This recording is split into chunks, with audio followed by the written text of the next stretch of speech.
Chief Zebrudaya IGBOMOVIES alias 430 bụ retired soldier. Sergeant Krofo, Second World War. Aga bomb. Ade to mebulie wora seka me Chief Zebrudaya. Peter Edochie ono nenyi. Mana oyibo ha ataita. Igbo ụmụnne m ana m ekele unu na anabata unu na obi m. Chief His Royal Pawine Powerless.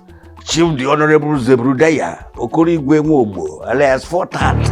Itali ihe egwu na-agbọ ka ọ bụ ịgbọrọ ihe egwu na-ata. Ha na-agbọ otu. Ya ka eji ikpe masquerade. Na anyị na-agwa gọọmenti okwu na-atụghị egwu. Na-akọwara gọọmenti ihe dị ndị Igbo mkpa. Ebe ha siri mejọ ha na-atụghị egwu maka mgbe ahụ ndị amị na-achị ikwu okwugharị eweregode na kọmputa. Nwanne m agụ abịa na ife ọnụ ihe obodo a dobere m. Hai! Mana kedu ebe etu si megide ya bụ ihe wee baa agha ahụ n'ụdị? Ezi anyị nwere mmadụ, Igbo anyị nwere mmadụ ndị na-agba mbọ mebe